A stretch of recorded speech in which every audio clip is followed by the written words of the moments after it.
So both of you can hear each other well? I can hear you, Jess. I can hear you perfectly. Perfect. This is what we're going to roll with. All right, you guys are recording. Oh, shit's And, real, man. Shit is real. Okay. and just start. Okay. Sounds great. See ya.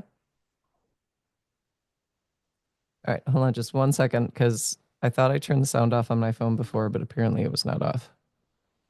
Okay. We're good. We're good. All right. You ready, Jess? I am ready.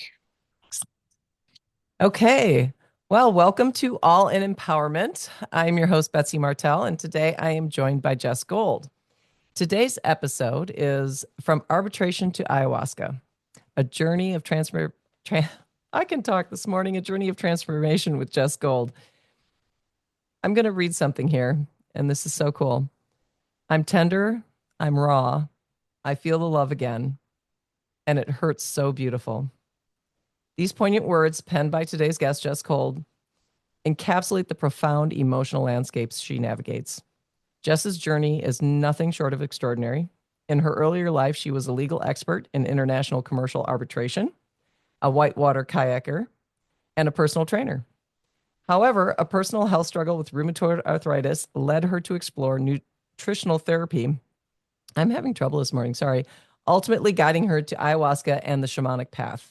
Through a series of synchronous events, Jess attended her first ayahuasca retreat and has since dedicated over 8 years to serving the medicine. I think it's 10 years now, right, Jess? Now been 10 years. 10 years. Um, and leading ceremonies. She does sound healing also. So in this episode, we're going to delve into Jess's transition from a corporate life to a spiritual existence, leading retreats in ayahuasca and sound healing. We explore the catalyst for such a drastic life change and discuss the complexities of intimate relationships, their challenges, transformations, and the path to healing. So I hope you guys stay on and really get engrossed in this episode for inspiring conversation that challenges conventional paths and celebrates the courage to dream beyond boundaries. I'm so excited for today. So Jess is this just amazingly beautiful person, and you can probably already see and just feel the peace and the calm that she has within her, and just the pure joy and love and compassion. Um, I was lucky enough to meet her at a leadership training, and we just kind of hit it off. And I think what she does is amazing. Her story is inspirational. So let's get into it. So Jess, um, just go ahead and introduce yourself however you think is appropriate. I just want to hear. Okay. Well, first of all, thank you so much for having me on the podcast, Betsy. And uh, to introduce myself, I'm a servant. I am here to create transformational spaces for people to touch that something else that they have always known existed in the world, to touch the divinity within themselves, to remind people how extraordinary it is to be a human being. And that is how I see my role on this planet. So, I'm Jess Gold. That's amazing. That's absolutely amazing because I think there's so many of us that I mean, me being one, because I was raised in the Catholic Church, and then when I became an adult, I was like, this is not for me. I honestly thought, this is all BS, and this is not me, so I didn't really live a spiritual existence. And I would say to this day, I probably still don't focus on it a lot. And I think a lot of people don't because we get engrossed in our lives. The working, the making money, the taking care of the kids, etc. We also don't really always think that it's something we need to do. We think that's for other people who have time to, I guess, for lack of a better word, do all the woo woo stuff, right? And Right. forget that that's such a huge part of our existence. And so I think it's great. You are a great influence on me.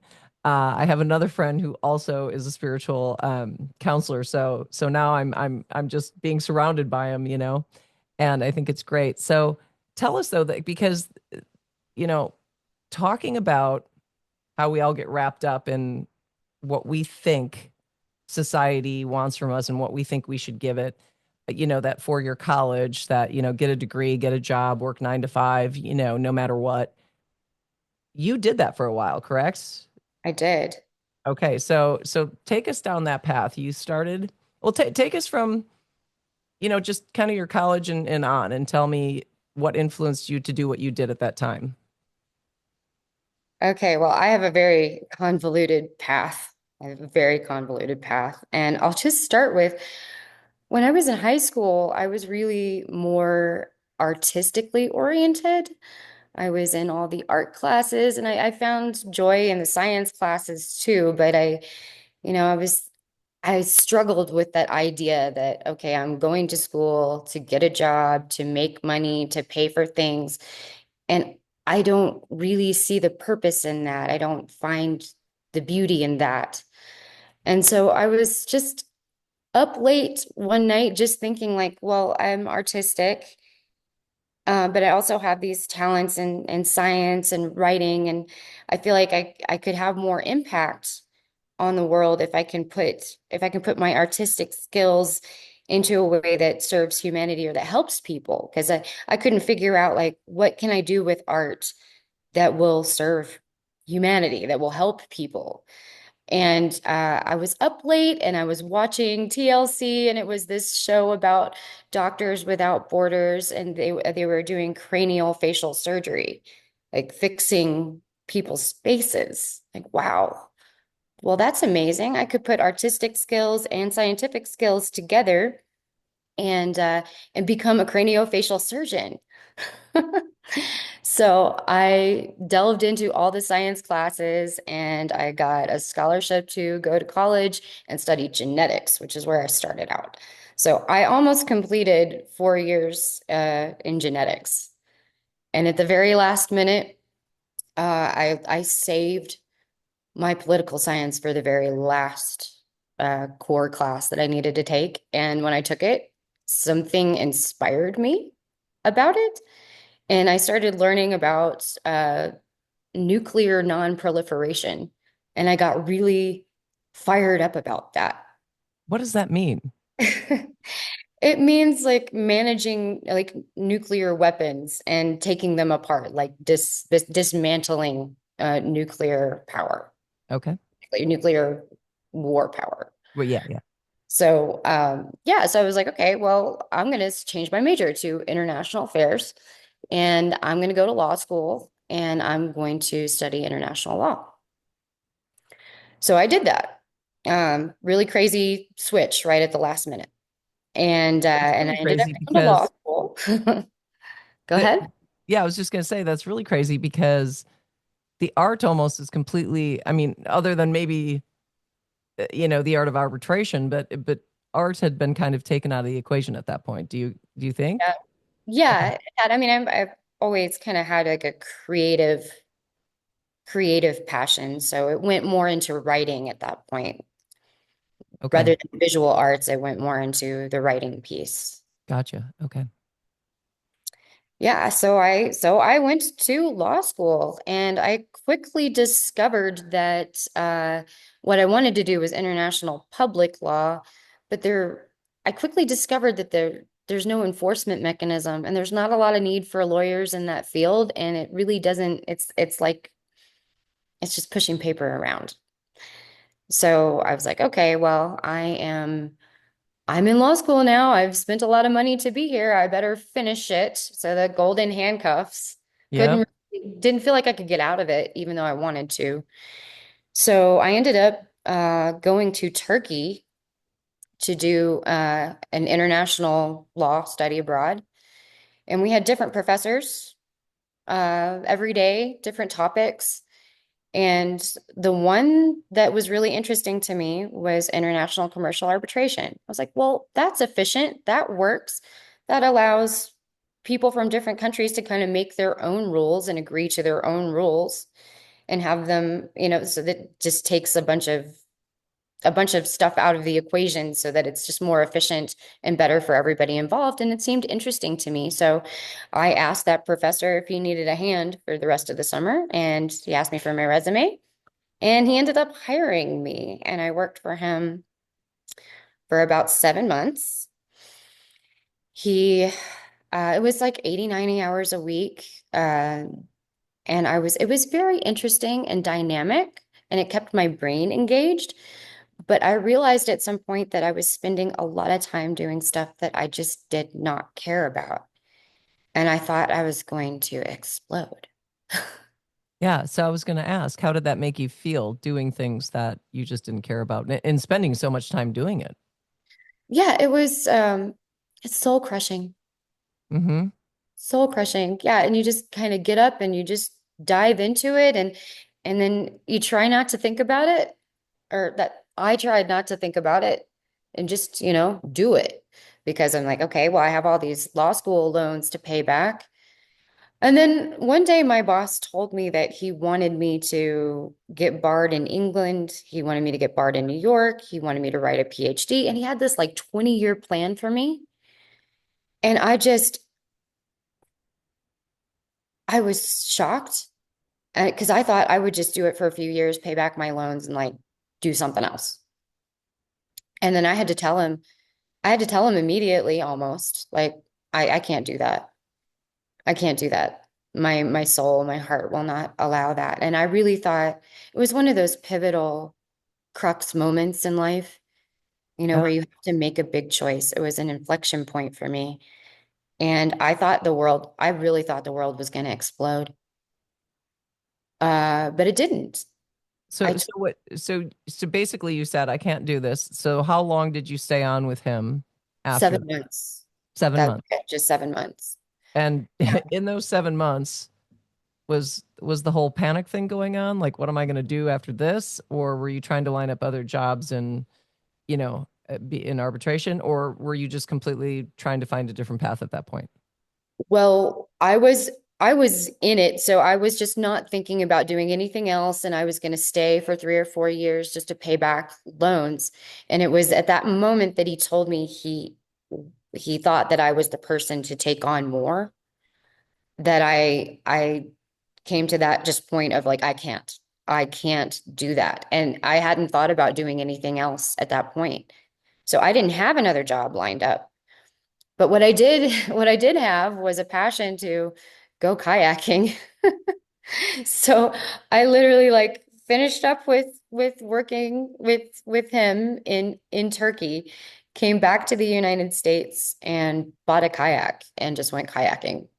I got a job at an adventure resort teaching whitewater kayaking, and did that for a few years. I lived in a school bus and on an adventure resort, and became a personal trainer, a CrossFit coach, and just really enjoyed that part of life for a while.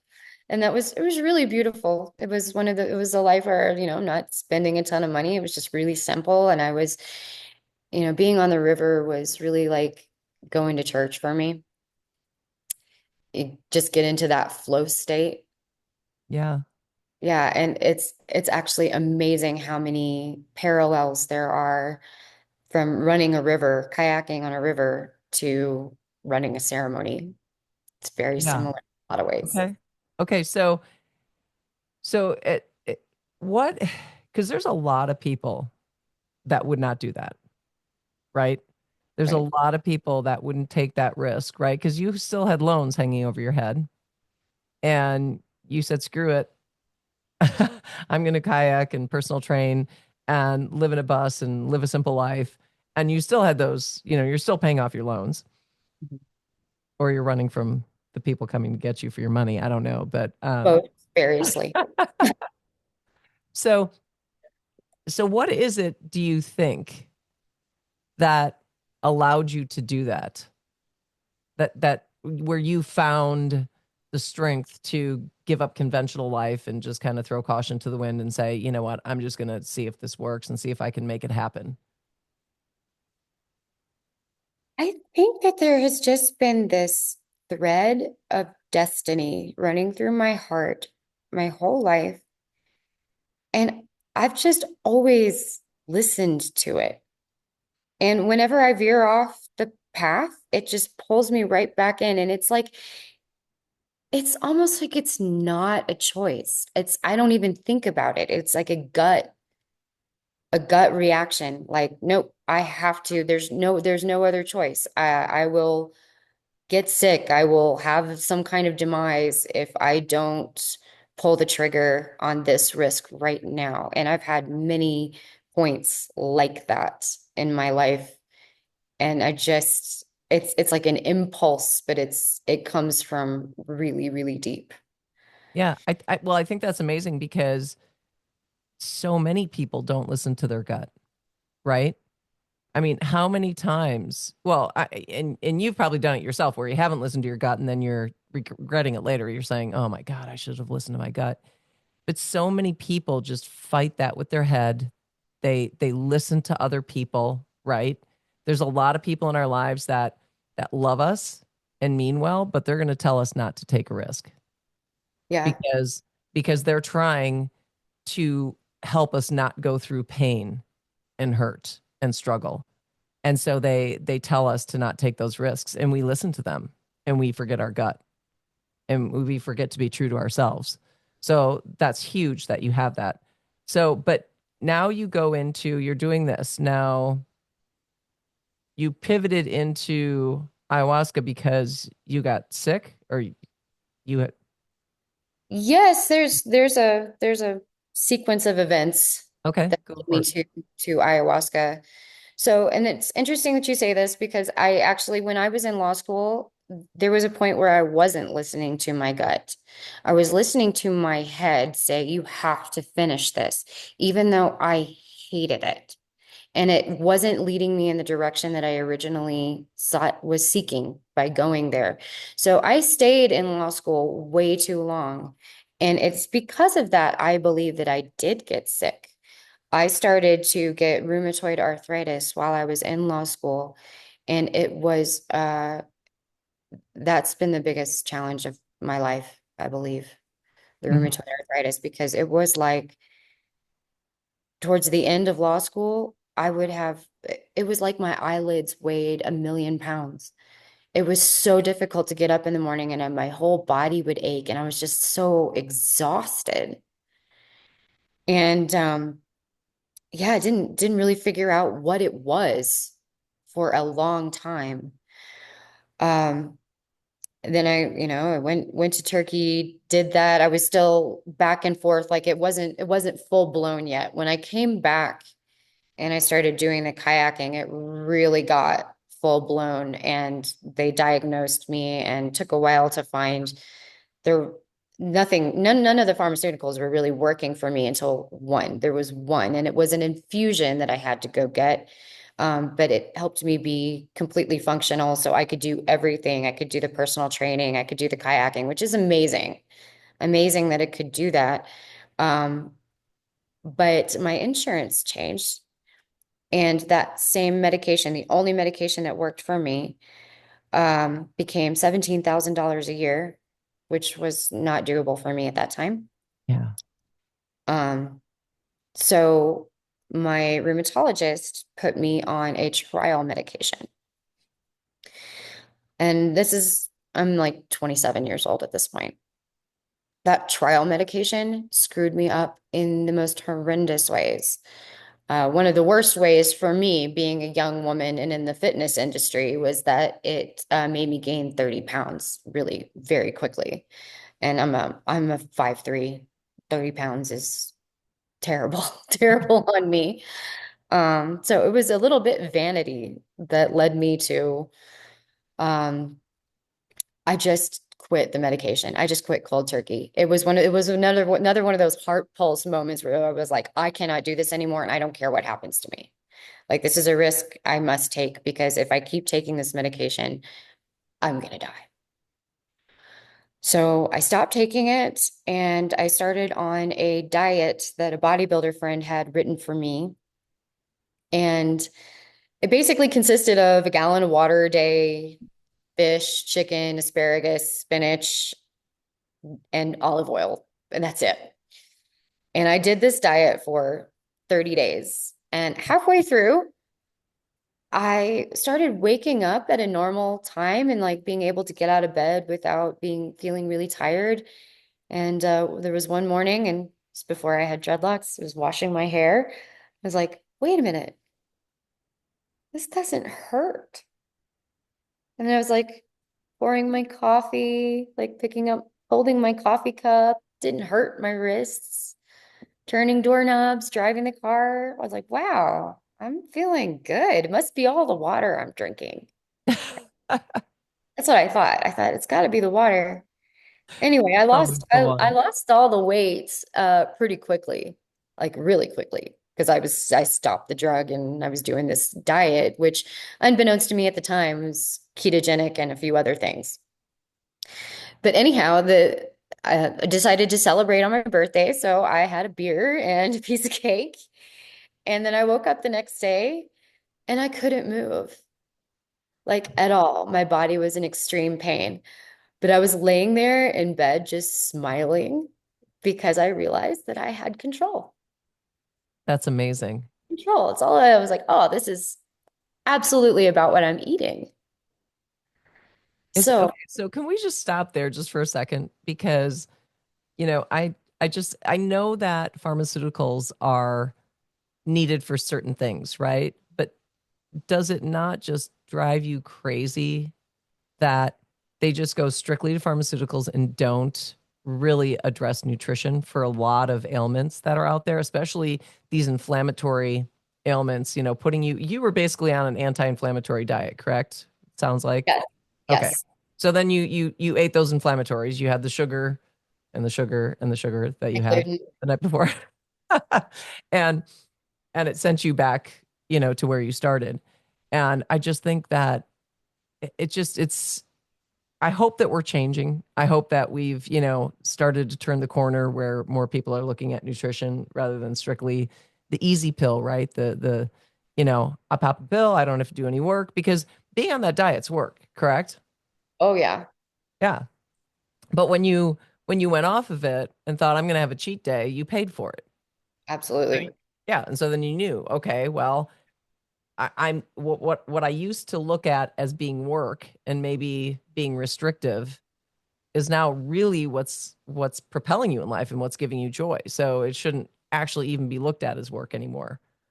Which I think is so interesting. But also I have Lyme disease, and so I know I went through years and years of pain and brain fog and digestive issues and everything like that, and I wasn't diagnosed.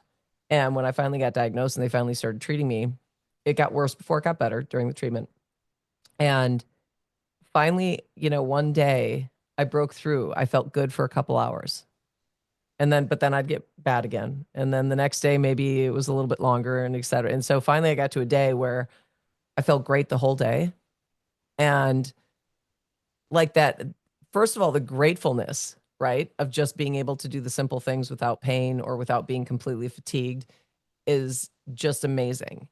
And I would say that probably for a good year, every single day at some point in the day, I thought about how much pain I used to be in. Getting out of the car. I'd get out of the car to go into the store and I wouldn't be limping for the first, 20 steps and I would, and so I'd reflect, oh my God, I'm so, angry at the time I lost, right? But so grateful for what I have now. So I think that's because I'm assuming that's kind of the similar thing that you went through, where you just have that moment where you wake up and you're like, oh my Lord, like I feel like myself again, you know? Yeah, So, yeah, okay, so tell me, so now you're learning, that you're in control. Nutrition yes. is the answer. And so what were the decisions? Where'd you go from there? So I delved into studying everything I could get my hands on about autoimmunity and diet. And there was a treasure trove of information, which made me really mad. Yeah, it made me mad because I was like, why did no one ever tell me this? Mm-hmm. It's simple. It's not easy, but it's simple. And it becomes easy as as you do it and it becomes your lifestyle. And then eventually you can, it's restrictive at first, but then you can start adding more foods back in as you heal. And I got really mad and then I got really fired up. And I was like, okay, I'm going to become a nutritional therapy practitioner. This is how I'm going to help people. This is how I'm going to help people. I'm going to specialize in autoimmune conditions. So I did that and I put myself in complete remission in 9 months using this autoimmune protocol, which was very similar to the diet that my friend had given me synchronistically. Um, yeah, and I also got a specialization in autoimmune conditions, the autoimmune protocol, and I did that for years in addition to the personal training and kayaking too. That's amazing. And it was very fulfilling. Eventually, I just switched completely over to just being the nutritional therapy practitioner, and I started doing my continuing education courses, which took me to a lot of different diet and lifestyle conferences, one of which was Paleo FX in Austin, Texas. This is where things got really interesting because there was this woman, Nora Gedgaudas. She wrote a book called Primal Body, Primal Mind, and I loved the book. I loved it. And I loved her outlook. And so when I went to Paleo FX this particular year, uh, I was like, I'm going to actually just go to everything she's speaking on. If she's doing her own presentation, I want to see that. If she's on a panel, I want to sit in and hear what she has to say. She was on a panel on the last day of the conference. She was on a panel on shamanism. And I was like, what does shamanism have to do with anything? Like, what is this? How is this gonna I don't understand. And so I almost didn't go, but I had a friend convince me. He was like, no, this is actually going to be really good. And you really need to be in there. I'm like, okay. So I go in and I sit down and I listen to her start talking about entheogens, right? So visionary plant medicines, basically, specifically ayahuasca.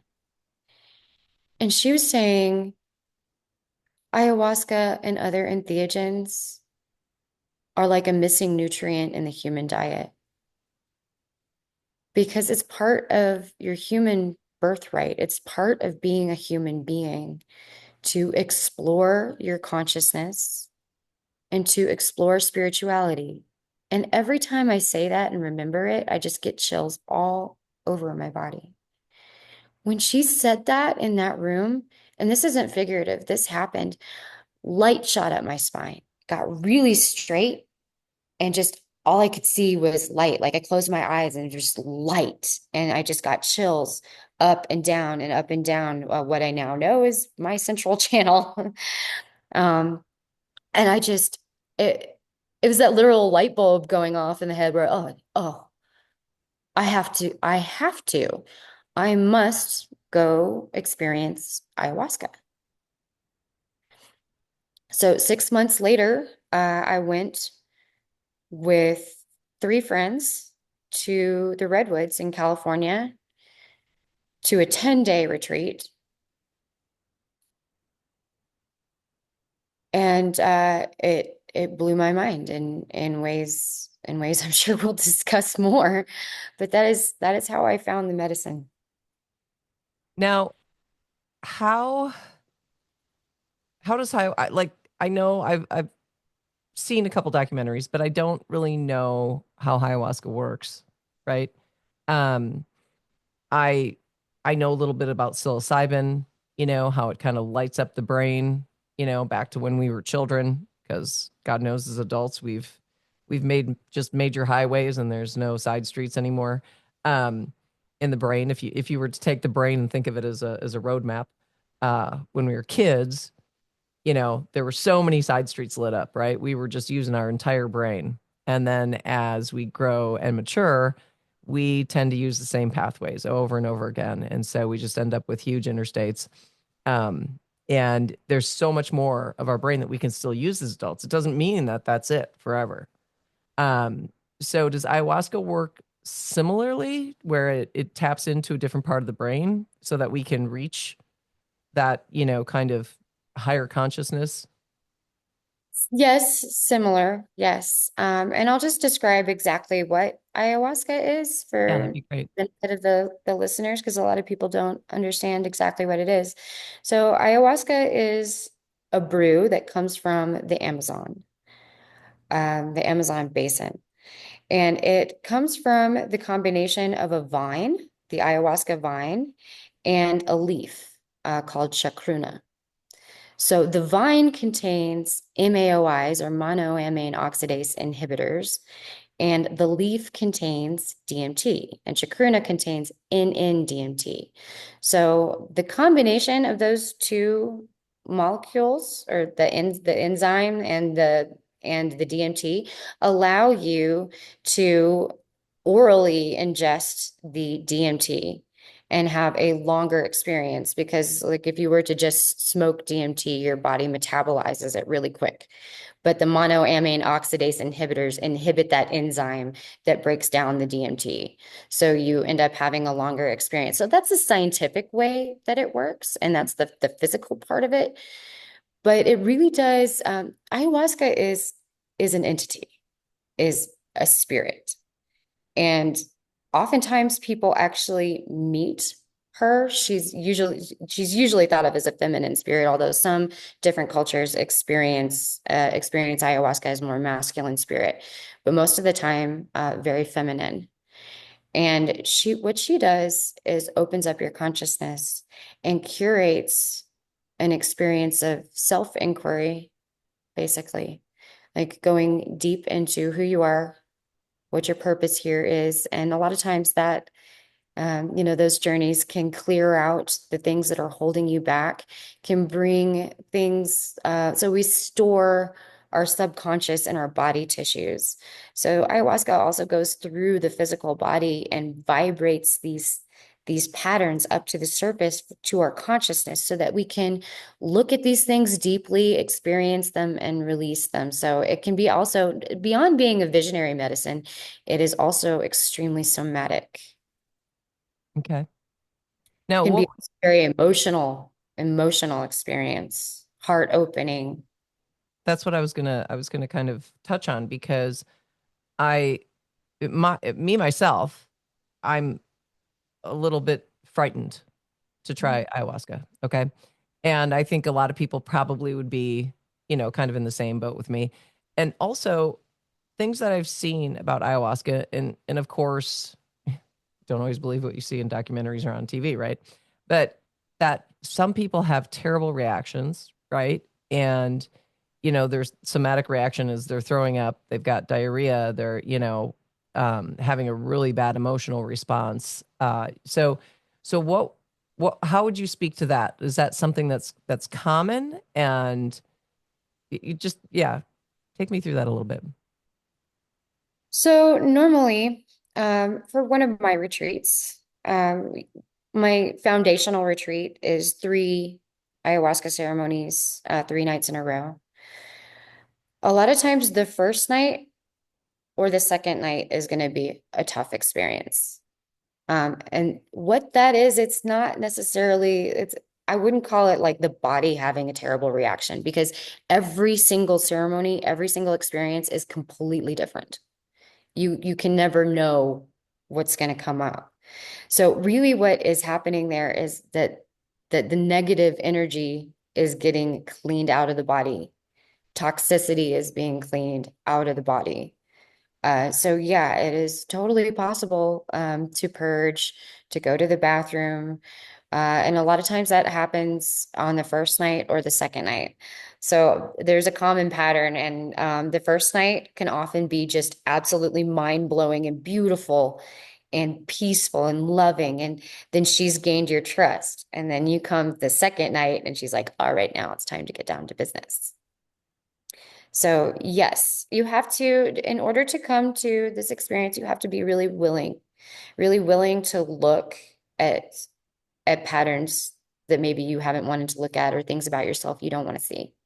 It holds a very bright mirror to you at a soul level so that you can work through it.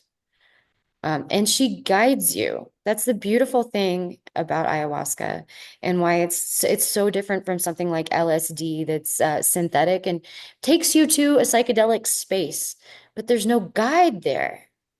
It's just a space.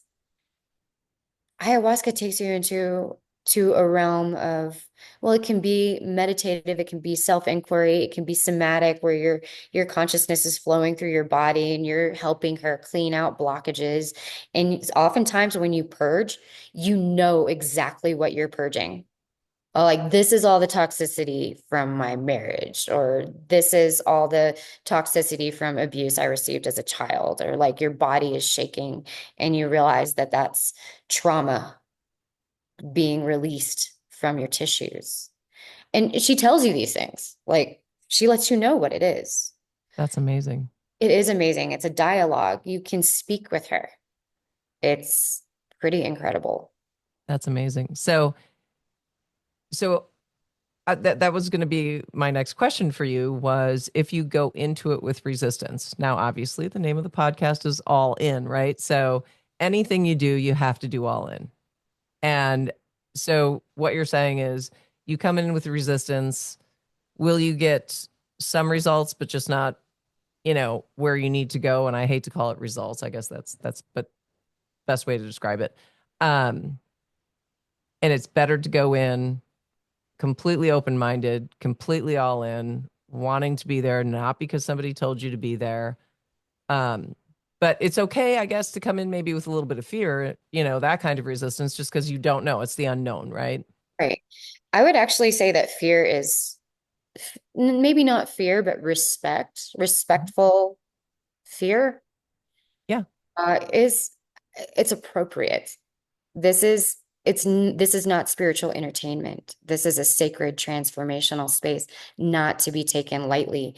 And when I do my intake calls with people, there's nothing that concerns me more than when somebody comes into the intake call and they're like, "Oh yeah, I've done like 20 heroic doses of mushrooms. I got this." And I'm like, "Mm-hmm. You're gonna make me work." Or somebody who's been meditating for 30 years and they're like, "Oh yeah, this is no big deal." I'm like, we'll see about that. Yeah. Yeah. So yeah, you can come in, you can come in with some resistance, but it's gonna get broken down throughout. It's a process, it's an alchemical vessel. There's heat and pressure through the process, and eventually, like, we all run into some resistance, and eventually it does get broken down, especially if you're coming and you're gonna run into stuff, but you're coming for yourself.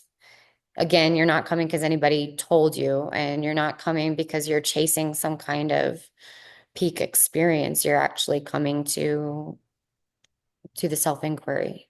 You're Yeah. coming to deepen your relationship with being a human being and existing. Like, coming with curiosity. I think Yeah. that's the best way to come. Now, in a lot of just if you take the whole self-development realm, right? And when you really dig deep into, you know, kind of what your blocks are in your life and, working through trauma and things like that, I know that there are people that are afraid of what is going to happen when they come out of it, right? Because they have a life. A lot of people have a life, have relationships that they really enjoy. And they're afraid that when I come out of this, I'm going to be a different person. And maybe I'm not going to be the same person in my relationship anymore. So that relationship might be gone. So how do you address that? What would you say to that? Yeah. Well, that's a question I get a lot. Like, well, if I do this, am I going to quit my job and leave my marriage? I'm like, could be, Do you want to? could be.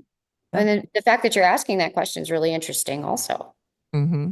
Like, maybe you want to look at that. But I always encourage people not to make any big declarations or big decisions for at least 2 weeks to a month after the experience. You need to give time for it to integrate and to sit with all the things that you received and kind of embody the new person that you are, because it does. The thing about these kinds of experiences is that they change your relationship with yourself and your relationship with what it means to be a human being forever. It's paradigm shifting. That's huge. So yeah, it's a big deal. Yeah. Now, what is your role when you facilitate these events? So I serve the medicine. Hmm. I actually pour the medicine. And of course, I'm responsible for everything that comes up in the space. So I'm responsible for keeping the container tight energetically and for helping people through their process. I have a relationship with ayahuasca, and I have a very strong relationship with a lot of different plants, which is what the training is. So the training is actually less about attending ceremonies and more about going into isolation and connecting with the spirits of different plants, which I invite to live in my body, basically energetically. I make a space for them within my body so that I'm able to call on different plants during the ceremony for their different medicinal and healing capacities. So they have like physical healing capacities, and I can deliver that vibration through song. And they also have like spiritual capacities as well, shamanic capacities. So you can heal on a physical level, but you can also have some energetic and spiritual healing from the different plants. And I know that sounds totally crazy, Well, but I'm trying to figure it out if you could clear it up for me. So when you say you're having this relationship with the plants and the plants are calling to you and things like that, are you talking about you're taking the ingredients from those plants and putting them in the brew? no, No. Okay. this is the work that I do on my own so that I am capable of holding ceremony. Okay.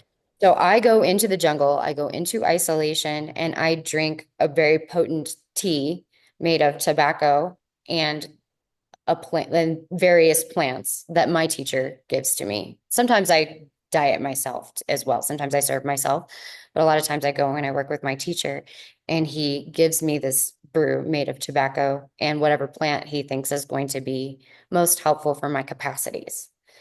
And then I drink that tea, and then I go into dream space and visionary space with the intention to connect with that plant and invite it to live in my body as a vibration and as an ally.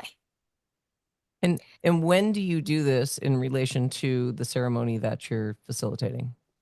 So I do this, I do usually about 6 diets a year.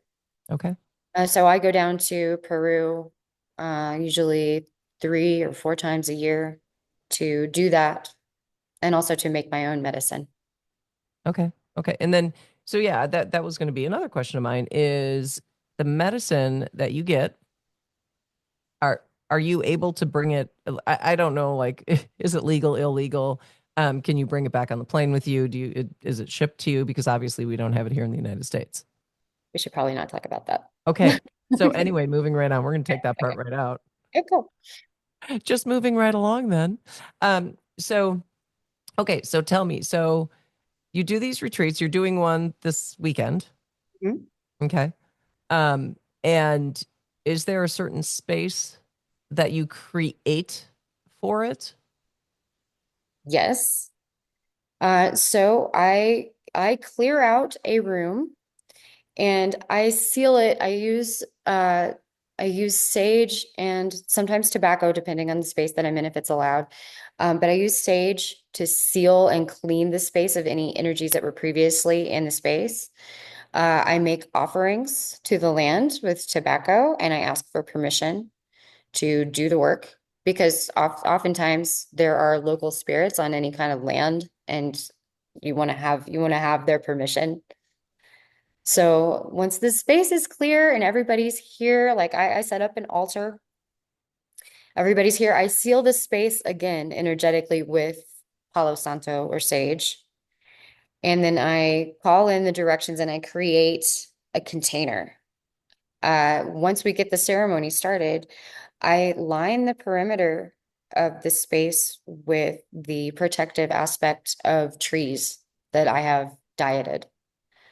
So, and I do that with song. So everything in an ayahuasca ceremony is run by these magical songs called Icaros, and you get them from their gifts from the plants that you have dieted. So that's why the dietas are so important, because the songs actually direct everything. Uh, the medicine tells me what to sing, when to sing, how to sing it, and that directs the entire experience. And it's hard to understand that until you've actually experienced it directly. Right. So me being a very concrete, I can see it person, a lot of this is not real. Like, do you actually have trees, or this is just a space you've set up with your consciousness and your song? So the spirits of the trees actually come. A Correct. lot of Okay. people see them. So not everybody sees the same thing. Okay. But yeah, the trees are there, and some I feel them. Sometimes I also see them, but a lot of people will see them lining the perimeter of the space. So yes, yes, they come. Okay. All right. That's cool. So what would you what would you say is the best thing? I know it's going to be hard to say in just one thing, but the best thing that comes out of ayahuasca ceremony after you do it. I think the best thing that comes is realizing, like having the direct experience of the seed of your own divinity. Like really, I come back to this statement over and over again. It's realizing directly at a very deep level that that's something that you have always suspected was there since you were a child. Like that specialness exists. Like that divinity is here, and this isn't a purposeless existence. Like that you're a divine being in a divine world, and that you're part of everything. And I feel like some people are just naturally more connected to that than others. Do you think that's just an upbringing, or, you know, I don't know how to explain it, but I just feel that there's people that are able to tap into that so much easier than other people. And some people are just blocked, or they've gotten, societal beliefs have just, gotten to them too much. What would you say that is? I would say that's different kinds of conditioning. Okay, yeah, conditioning. That's a good word. Yeah, Yeah. really just upbringing. And when people live in their heads more, they overthink and they don't have that connection with the heart and the mind. That's another great thing that comes from ayahuasca is a greater connection, like heart brain coherence. That's amazing. Yeah, when you're living from your heart, it's much easier to connect. And that doesn't mean you don't think about things or don't analyze things too. But being stuck up here makes it harder to connect into that spiritual realm or into that seed of divinity, or like seeing the divine in everyday things. Yeah. Yeah, that's amazing. So you're just so inspirational. Your entire story of, how you started in genetics, and then you go into legal arbitration, and, I mean, just the whole thing is amazing. And to me, so inspiring. My last podcast was with two 23-year-olds, girls, women, young women, sorry, girls. Um, but it was my daughter and her best friend. And they're at that pivotal time in your life, of their life, that where they are making decisions for the rest of their life. And it was so interesting to see, you know, my daughter's friend who was a little bit more following her heart and not listening to society and really just kind of going for everything. And my daughter seemed to be giving me more practical answers, right? Based on what she thought she should do, until I really said to her, no, when I asked you to see yourself, envision yourself in 10 years, where are you going to be? And I said to dream. I said, that means take everything else out of the equation. No practicality, right? Just dream whatever you want to do. I don't care what it is, you know? And all of a sudden, she started tapping into it, and her best friend, who's known her since middle school, said, if I can intervene, I see you, Ella, doing this, because I see this is your passion. I see this is your talent. And as they went through the process, Ella all of a sudden had a whole different demeanor. She was more excited, lighter, just sitting up taller. You know what I'm saying? That whole thing. And it's so interesting to see that transformation happen, but so often we never let ourselves go there. Nobody invites you to go there. You go see the school counselor, they're not looking at you and saying, "Now I really want you to tell me what your passions are and what you really, want to do." And Jocelyn said something, and I'm going to mess it up, but to the extent where she said, if there's something that you're passionate about that you want to do that's really going to fulfill you, but you don't think that you can make enough money at it, I invite you to do it anyway and figure out how to make money at it. This is coming from a 23-year-old. Wow. Isn't that amazing? Yeah. That generation is just mind blowing. Yeah. Yeah. I mean, a whole different, like, from when I was 23, that was nobody said that ever. I mean, it was, or maybe very few, I should say. It was always, oh, you're really killing it if, you go to 4 years of college. If you get a graduate degree, even better, right? You're really going to make it in life. This is going to be amazing. And it was funny because when I had kids, I really said to him, like, here's the thing, you need to make money. There's no two ways about it, right? And so money is not the enemy, but that should not be what drives us, right? So I tried to tell my kids, when you choose a career, sure, make sure it makes you money, but also make sure that it fulfills you and you're happy, because you're doing it 3/4 of your life. So were we put on this earth to be miserable 3/4 of our life?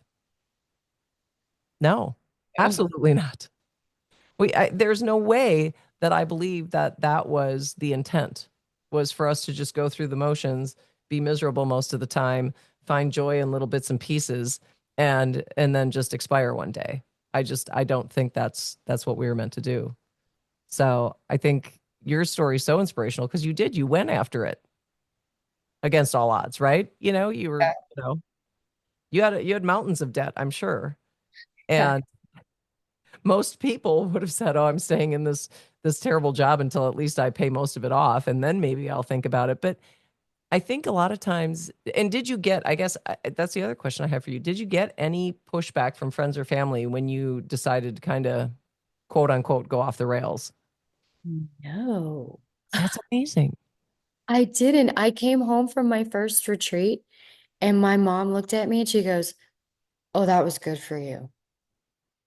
Yeah, You could that's just see amazing. it. She could see it. And then I had like I wasn't talking to people about it really, but people would come up to me like, "What did you do? Like your eyes are brighter, like you look stronger. What are you doing?" Yeah.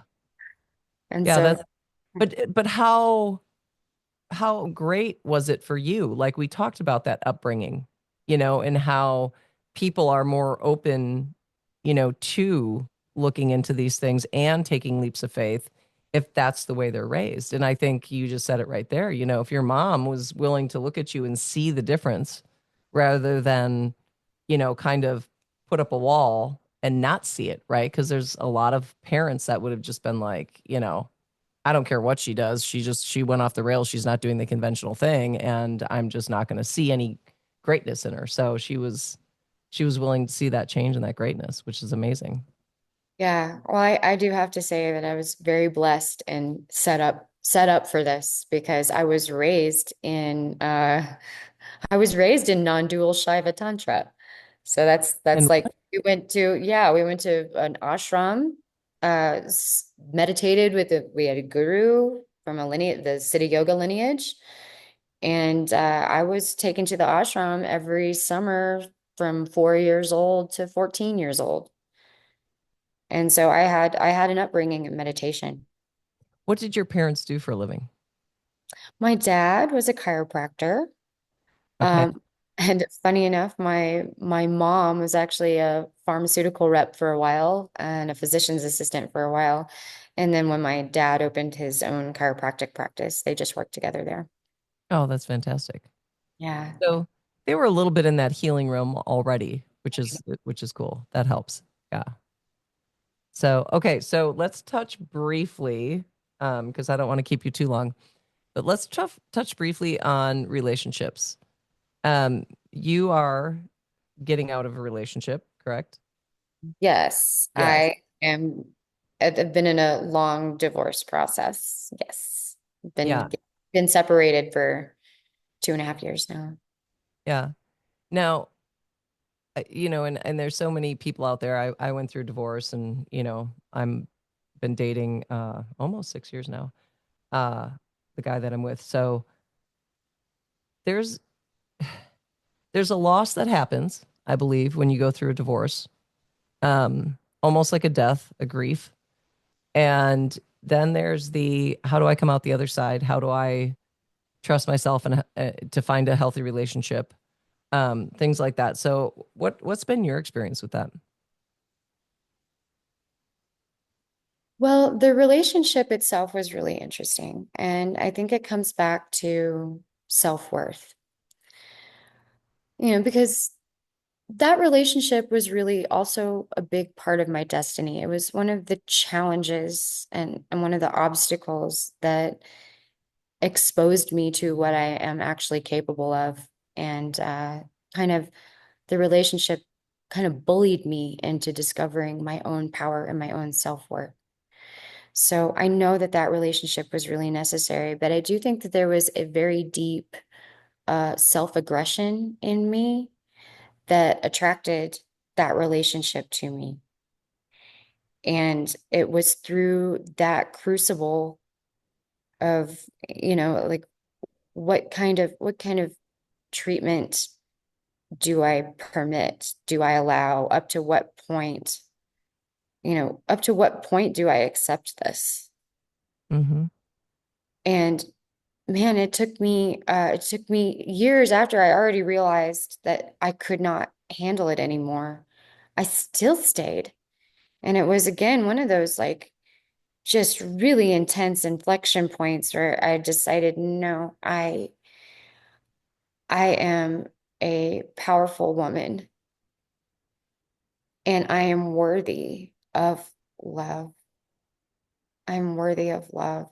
And I actually used to, I said to my ex-partner, yeah, and I can't believe I even said this. I said at one point, I don't need you to be nice to me.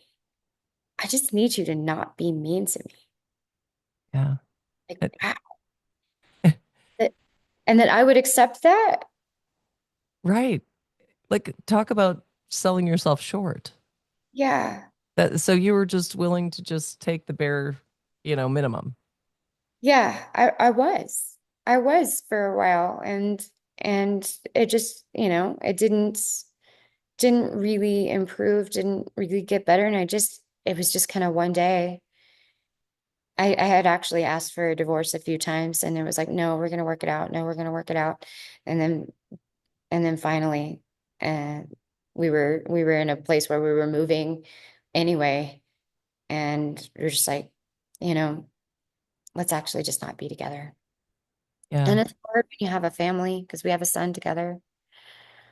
And I felt some guilt about, tearing things up for him because we also, we had a community Mm-hmm. together as well. And, that fractured at that point, which it's going to do. Yep. But, these are the challenges and the obstacles that ultimately deliver us to who we really are. And I have so much gratitude for my ex because he's had more impact on me than anyone in my life. He created a space for me to discover, well, what I'm capable of in the medicine, a space for me to discover my gifts and my passion, and created a space for me to to become empowered and become like to accept my worthiness and to love myself.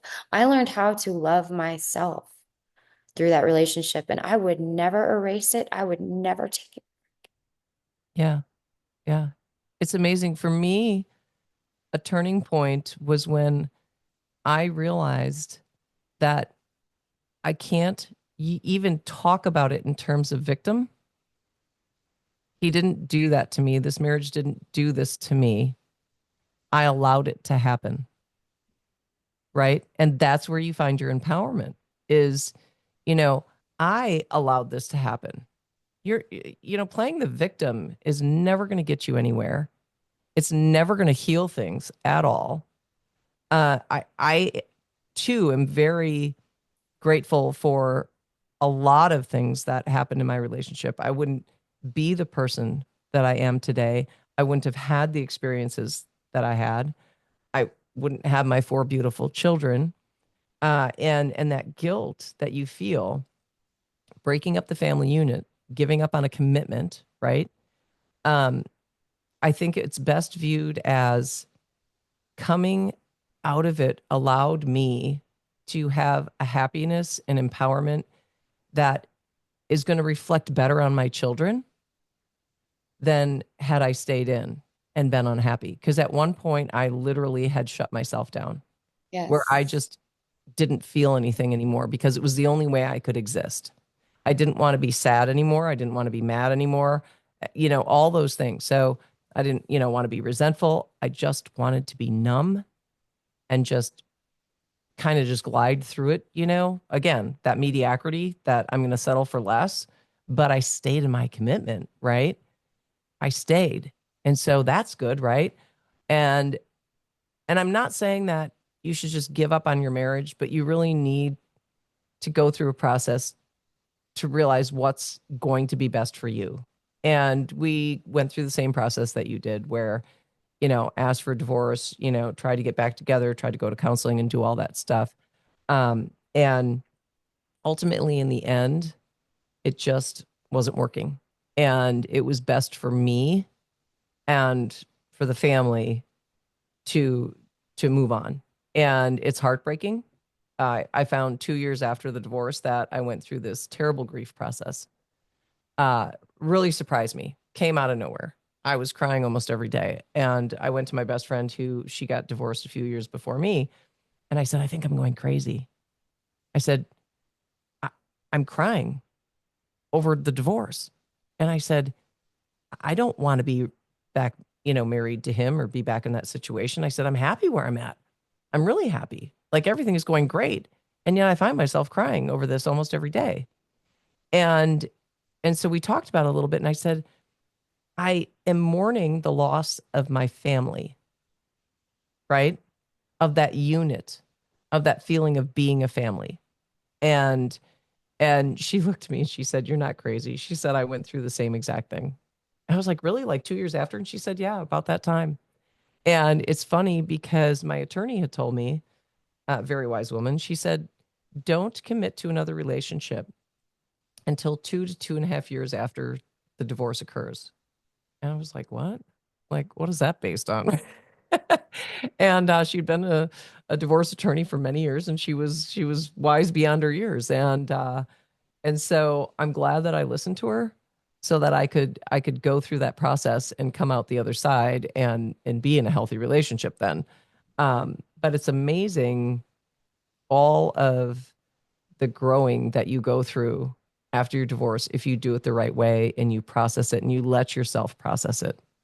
I think there's a lot of people that don't let themselves process that pain, process that loss, really look inside themselves and find themselves. They just step right into another relationship and they keep stepping into the same bad relationship. So I think that's, you know, it sounds like you've been able to do that, that you've been able to really make peace with it and process it and be ready to move on to, a happier, healthier relationship. I think that I did a lot of processing while I was still in in the marriage, in the relationship. And I had also checked out, like what you said, become numb, dissociated in so many ways. I wasn't feeling my heart in the same way. Like I felt like I didn't know myself anymore because I couldn't feel my heart because it was really shut down. But at the same moment, like at, through the last couple of years of the relationship, like building my own love for myself and my self-worth, and that was built up, and then I left. And honestly, when I left, I had the feeling of freedom, of liberation, of love. And I thought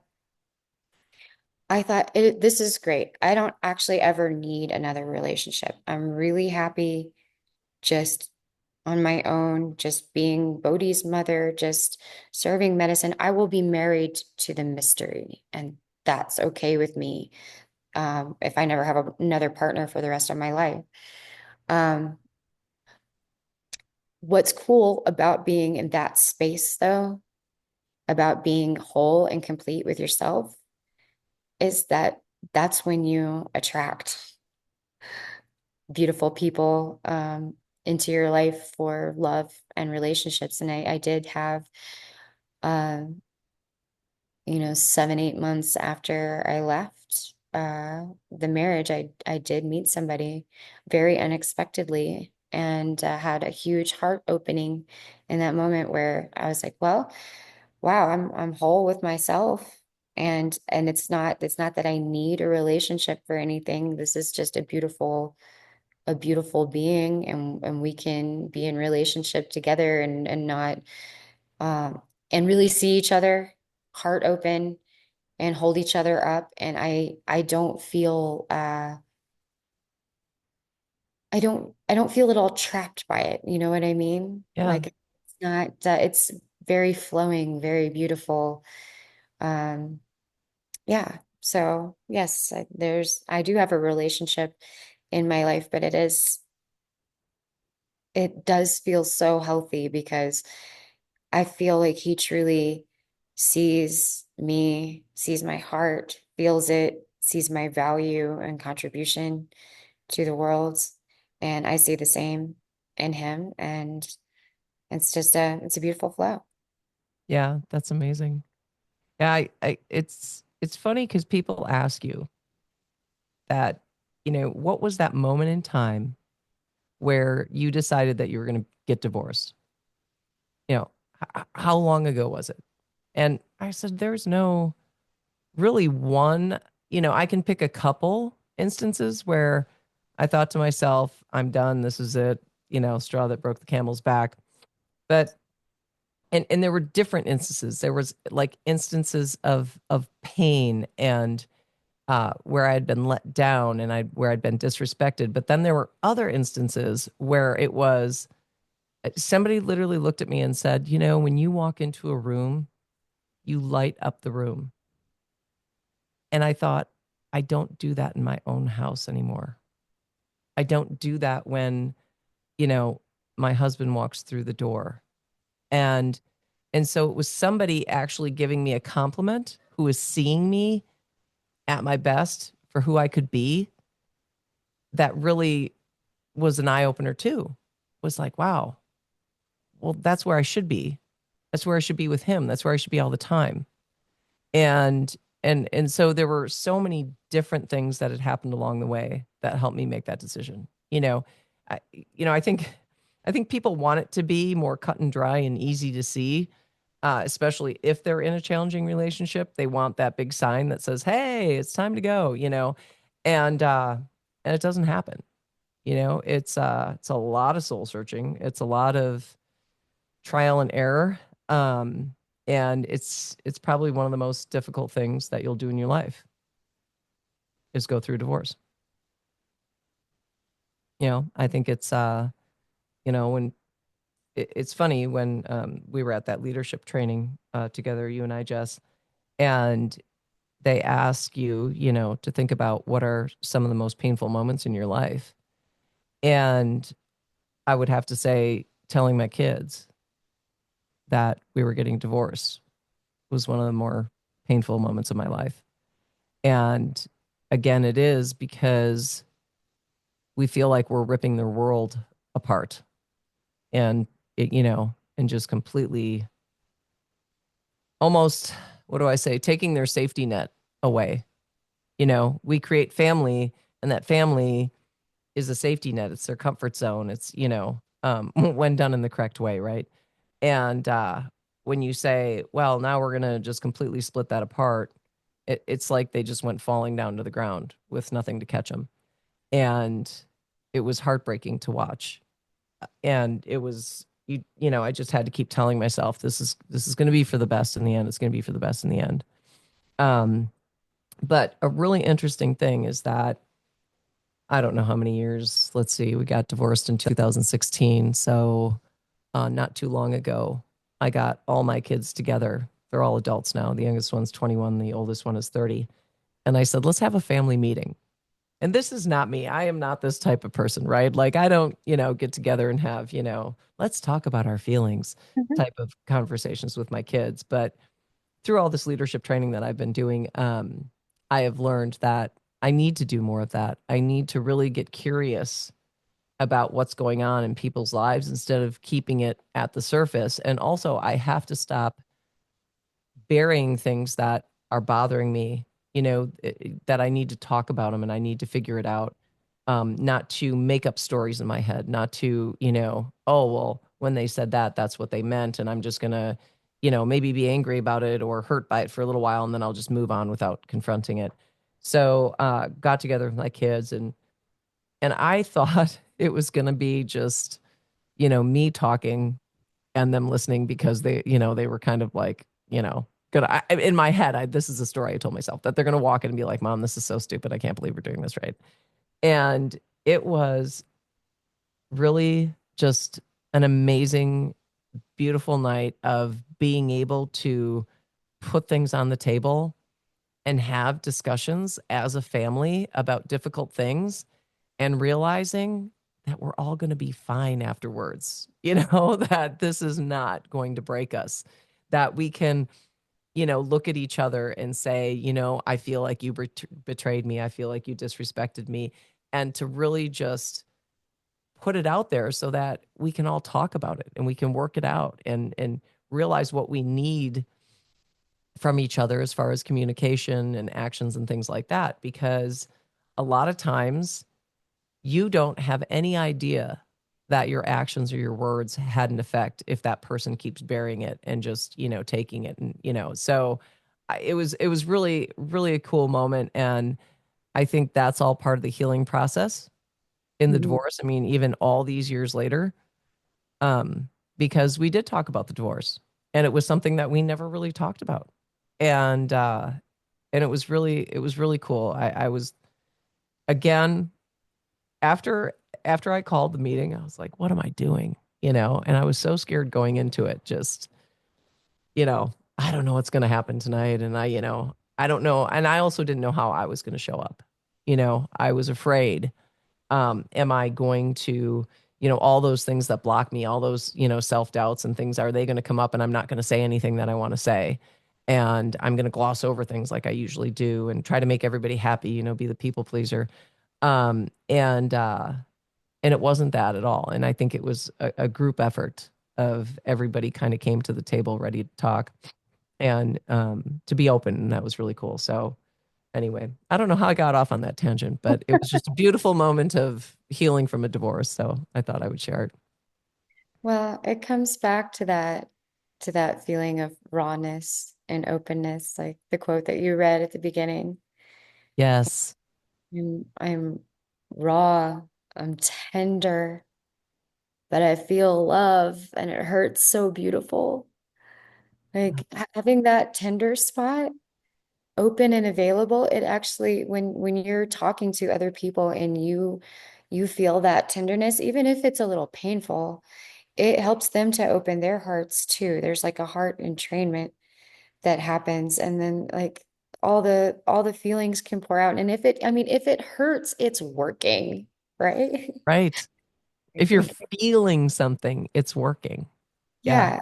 why it's so beautiful. Like, oh, there it is. Yeah. And when I looked at the things you had written on your blog, that one passage was what stuck out for me because I felt it. I like literally connected with that. It was I totally understand what she's saying, right? It hurts so beautiful is such a juxtaposition of words, right? And but yet I knew what it meant. I felt it, and so that was it was funny because I kept reading on, and I went back and read that again, and then I'd read on, and then I went back to that again, and I was like, that's what we're going to talk about tomorrow because that's amazing. So I think that's really cool. So before we go, that was a great way to wrap it up to go full circle. I love that. So okay, so you had mentioned a book. Tell me that book again. Primal body, primal mind. Primal Body, Primal Mind. I would love to put that in the show notes. You highly recommend it, I'm sure, because you love that book. I have not read it yet, so I will have to read it. And then, are you open to people contacting you if they have questions about ayahuasca? Would love to, learn Yeah, more about your retreats. yes, absolutely. We can put my website up. It's cielo.gold. Can check it out. You can put my email there. People can contact me with questions. Okay, cielo.gold. Cielo gold. .gold. Okay, so cielogold.com. Okay. No, no, All right. not .com. Just cielo.gold. Oh, CL. Oh, okay. Yeah. And then Okay. I'm on Instagram as well. Okay. All right. Fantastic. So I'll put that up in the show notes. Anything else that you can think of that would be great information from this episode in the show notes? No? May we all be given the appropriate challenges and obstacles so that our hearts can open truly in compassion for all beings. Yeah. And push past your fear. Find out what's on the other side because what's on the other side is truly magical and amazing. So that's what I ask of everybody today is push past your fear, push past your self-doubt and go for it. Go all in. And I loved having you on the show, Jess. I knew this was going to be awesome. So, there might even be a part two. I'm thinking. I say that with everybody because I always feel like we end the conversation and there's so much more to talk about. So I just want to just ask everybody to please, if you love the episode, if at any point in time you were touched by something or could connect and whatever it is, I would love for you to leave comments, to leave a review because that really helps me get the word out there, in this this crazy social media realm now that we're all in. We need that to get the word out. We need that what do I want to say? That engagement from everybody. And I would really truly love to hear comments and reviews from everybody. So that would be awesome. Subscribe, follow, do all that great stuff. So Jess, thank you so much for being on. And I look forward to talking to you soon. Well, we talk to each other all the time, so I'll be talking to you soon. But yeah, everybody have a great day and you'll hear from us soon. Thank you. Have a great day. See you, Jess.